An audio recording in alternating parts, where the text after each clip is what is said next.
Greta Messina è una agrigentina che vive a Parigi e che da diversi giorni, diciamo, sta vivendo questo clima di guerriglia urbana. Greta, allora, come si vivono questi momenti e come stai, diciamo, anche passando la giornata?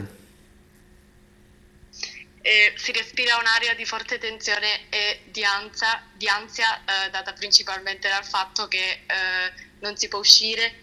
Ci hanno fortemente sconsigliato di lasciare il campus e non possiamo accedere ai mezzi pubblici proprio perché da martedì a questa parte hanno messo un coprifuoco dalle 21 alle 6 del mattino in determinate zone di Parigi, compresa Nanterre, dove vivo io in questo momento, e quindi non si può andare nelle zone principali di Parigi e si può uscire dunque soltanto per comprare i beni di prima necessità e consideri che sono uscita soltanto per un'ora l'altro giorno per andare a fare la spesa e quando sono tornata ho scoperto che dei ragazzi erano entrati alla Lidl con i fuochi d'artificio minacciando di gettarli sulla gente e di far prendere fuoco al supermercato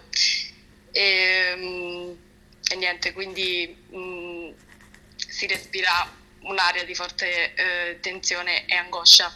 Al momento tu vivi in un campus, diciamo, dove ci sono Sì. altri colleghi, come insomma vi state organizzando anche in questo senso? Sì, cerchiamo di stare il più possibile insieme e di passare le nostre giornate all'interno del campus senza poter andare a Parigi, insomma.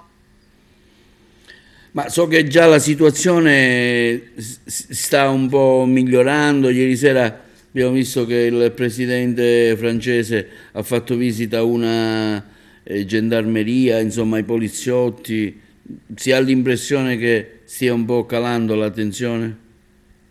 Sì, rispetto ai primi giorni sicuramente, però ancora adesso dalla finestra della mia camera vedo degli incendi o soprattutto la sera sento dei fuochi d'artificio. Nella maggior parte dei casi i ragazzi tirano i fuochi d'artificio sulla polizia. Lei continuerà a restare lì a Parigi o ha intenzione di rientrare magari in attesa che la situazione, diciamo, si stabilizzi? No, oggi ho deciso di rientrare in Italia dopo una settimana di ansia e insomma non ce la faccio più a stare a casa.